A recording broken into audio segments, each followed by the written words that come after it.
你敢信嗎？哪怕是好萊塢最離譜的編劇，恐怕都不敢這麼寫。要知道，美國作為全球霸主，擁有着世界上最昂貴、最科幻的戰機。可誰能想到，他們最新裝備的大殺器，居然是一輛會飛的拖拉機。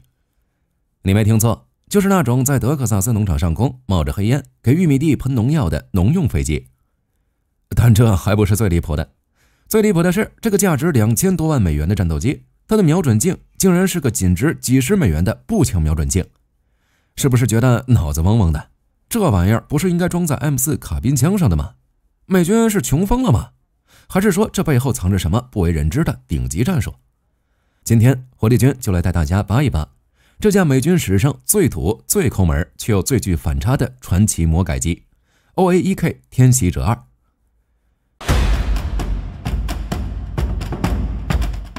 要說 OA-1K 是如何誕生的，那純粹是被逼出來的，而且是被窮逼出來的。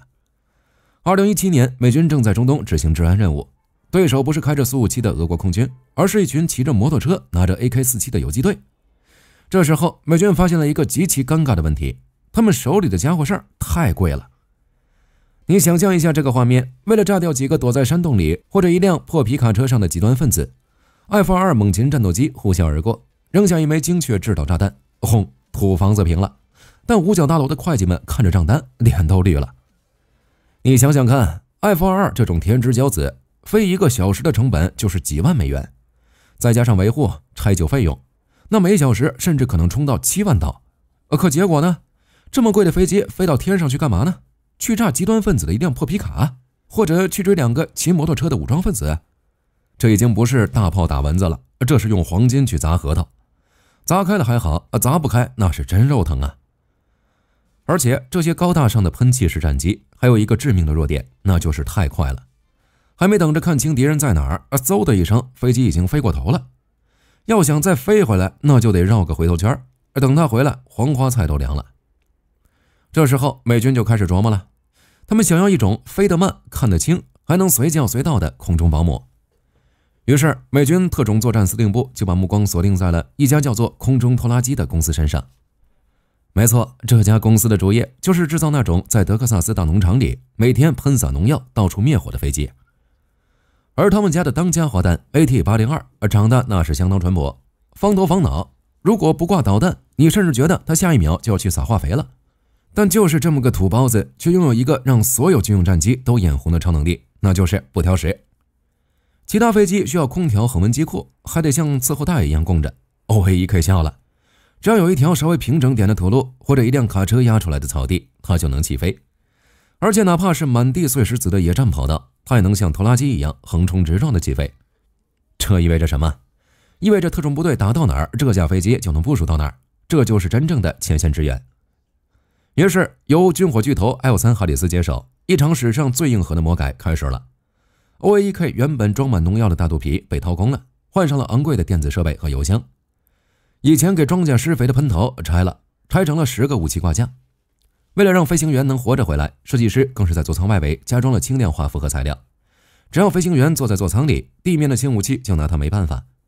飛機動力更是直接拉滿，1600馬力的渦桨發動機配上巨大的5葉螺旋桨，就算在複雜的戰場環境裡也能靈活穿梭。就這樣，原本在田間地頭勤勤懇懇的老黃牛，搖身一變成了掛着地獄火導彈、提着加特林機槍的空中死神，代號 OA-1K。別看 OA-1K 出生土，你要是敢小看它，那下場絕對很慘。因為在 OA-1K 身上，美軍可是把土法戰術發揮到了極致。首先是第一招，火力軍願稱之為物理隱身。現在的隱身戰機像 F-35B2，靠的是昂貴的锡箔塗層和外形設計來吸收雷達波。但 OA-1K 沒有這些花裡胡哨的東西，它靠什麼隱身呢？靠土。在2025年1月的測試演習中，美軍特種作戰司令部放出了一段視頻。視頻裡，一架 OA-1K 貼着地面飛行，高度低到令人發指。飛行員甚至調侃說：“我飛得比電線桿子還低。”這可不是吹牛，因為是農用機出身 ，OA-1K 的操縱性在低空極好，它能貼着樹梢以極慢的速度飛行，而這就利用了一個物理學上的 bug。要知道，現在的防空雷達，比如大名鼎鼎的愛國者，他們都有一個叫多普勒過濾器的機制，那就是為了防止屏幕上全是鳥、卡車、雲彩這種雜波。雷達會自動過濾掉低速、低空飛行的物體。也就是說，在防空雷達眼裡 ，OAEK 根本就不是飛機。最終演習的結果是，那套價值8亿美元、号称能拦截彈道导彈的愛国者防空系統，愣是对着眼皮子底下的 OAEK 視而不見，直接模擬的導彈砸在雷達車頭上，操作員都沒反應過來。是不是覺得這一招已經很厲害了？哎，別急，還有第二招。想象一下，如果你正在低空開飛機，運氣不好，被敵方單兵肩扛式熱巡導彈鎖定了怎麼辦？一般的戰機遇到這情況，都是拋灑昂貴的熱誘餌彈。但這種情況，哪怕你是美軍，熱誘餌彈不要錢似的打出去，都感覺血歸心疼啊。可不打又難受，怎麼辦？別忘了 ，OAEK 以前是幹嘛的？它是撒農藥和化肥的。工程師們發現，有一種特定的磷肥粉末，在拋灑出去的時候，會因為氧化反應產生熱量。而那個紅外信號特徵竟然和發動机尾噴口的熱源驚人的一致，所以當導彈來襲時 ，OAEK 直接打開噴灑系統，嘩啦啦灑出一片粉塵雲，對面導彈的導引頭瞬間就懵了。哎，怎麼全是目標？這就好比給你熱巡的導彈潑了一盆滾燙的火鍋湯，它大概率會一頭扎進粉塵裡。而 OAEK 早就溜之大吉了，這操作既保了命，沒準還順便給底下的莊稼施了肥，這性價比，軍火商看了都流淚。如果說第二招是把农用机的祖傳技能玩出了花，那麼第三招我願稱之為流氓戰術。你敢相信嗎？ OAEK 雖然載彈量不如那些大家伙，但實際效果卻絲毫不遜色，甚至在某些特定場景下還要更上一籌。在演習中 ，OAEK 展示了一種全新的蜂群戰術，那就是當他發現敵人的防空雷達時，他不自己衝過去硬刚，而是在幾公里外釋放出一群小無人機。這些無人機只有巴掌大，他們不打坦克也不打人，而是專挑防空雷達的散熱口狀，就像一群馬蜂，專門遮你的眼睛。這種打法簡直就像街頭打架，抓把土就甩別人眼睛裡。雖然不講武德，但是極其有效。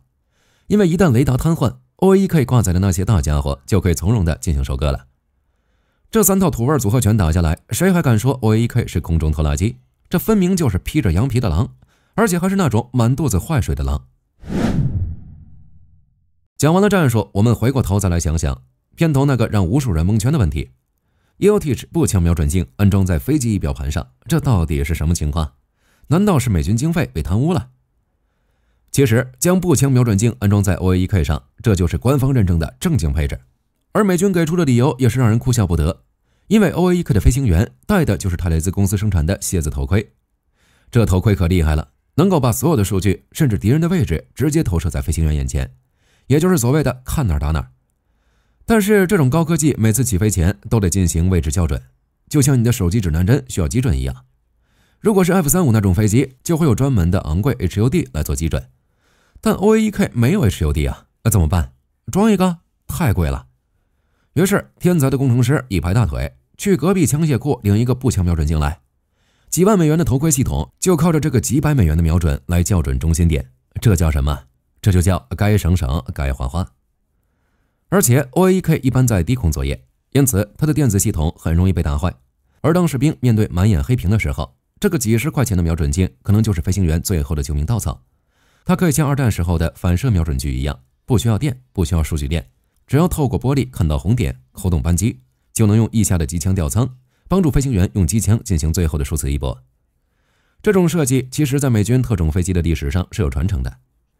早在越戰時期，著名的 AC-47幽靈炮艇機上，飛行員就用油脂筆在側面窗戶上畫了個圈，以此來瞄準地面掃射。後來到了 AC-130W， 戰士艙裡也裝着同款的 EOTech 瞄準鏡。這說明什麼？說明在生死攸關的戰場上，不管科技多發達，最原始、最簡單的機械備份永遠是最值得信賴的夥伴。這就是老兵常說的，花哨的玩意兒會壞，但土辦法永遠管用。講到這裡，大家可能會覺得 OAEK 是個沒名沒分的野路子，但其實他的名字裡藏着美軍半個世紀的榮耀和傷痛。天襲者這個名字其實就是為了致敬越戰時期的傳奇 A1 天襲者攻擊機而命名的。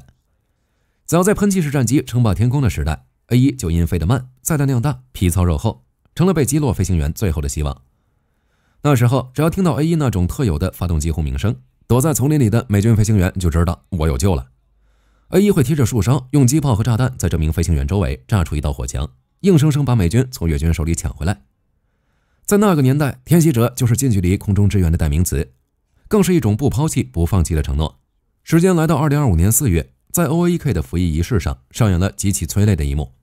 儀式上，美軍特意請来了一位特殊的嘉賓，越戰時期的 A1 飛行員，退役中校比爾·布伊斯。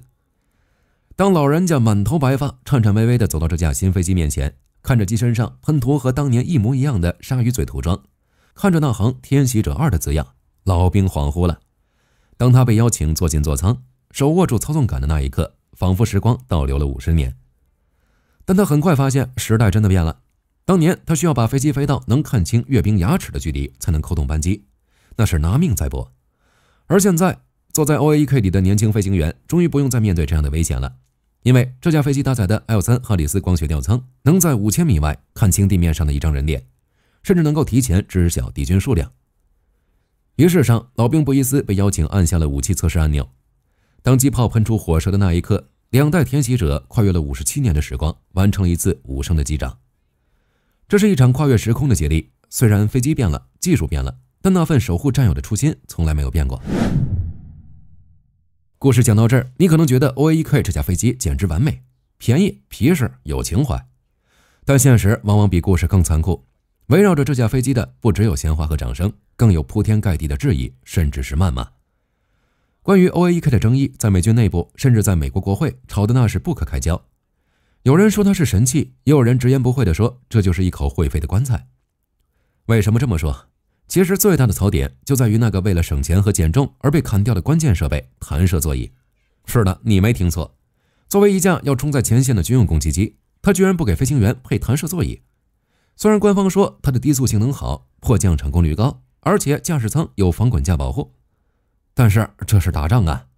如果 OAEK 在幾百米的高空被一發導彈打斷了機翼，或者發动機起火了，飞行員該怎麼辦？爬出來跳傘？那簡直就是拿飛行员的命在賭。其次是生存環境的問題。OAEK 的設計初衷是打順風局，也就是在中東、非洲這種地方維護地區安全。但是現在的世道變了，就拿俄烏戰場來說，連送外賣的都能扛個毒刺導彈，單兵防空武器更是滿天飛。在这種環境下，一架飛得慢、飛得低的螺旋桨飛機，這不就是移動的靶子嗎？哪怕你能騙過愛國者，但你能騙過漫山遍野的機槍和高炮嗎？因此 OAEK 注定是一架充滿爭議的戰機。有人說它是省錢的利器，有人說它是騙經費的垃圾。但在火力軍看來，它的出現代表了全球戰爭哲學的一次重大回歸。在過去的幾十年裡，人類的武器發展似乎陷入了一種怪圈，越先進越好，越複雜越好，越貴越好。但到了最後，我们發現最先進的 F-35卻解決不了最原始的 AK-47。而 OAEK 的出現就是對這種技術崇拜的一記耳光。他用每小時幾百美元的飛行成本，用土路起降的粗糙，用農用機的底子，告訴了全世界一個道理：在這個追求高超音速、追求隱身圖層的時代，有時候最致命的武器並不是最昂貴的那一個，而是最合適的那一個。那麼最後，火力軍想問問屏幕前的你，你認為 OAEK 攻擊機的魔改有必要嗎？歡迎在評論區留下你的答案。感謝收看本期節目，我是火力軍。如果你喜歡今天的內容，別忘了點讚、訂閱並分享給你的好友們。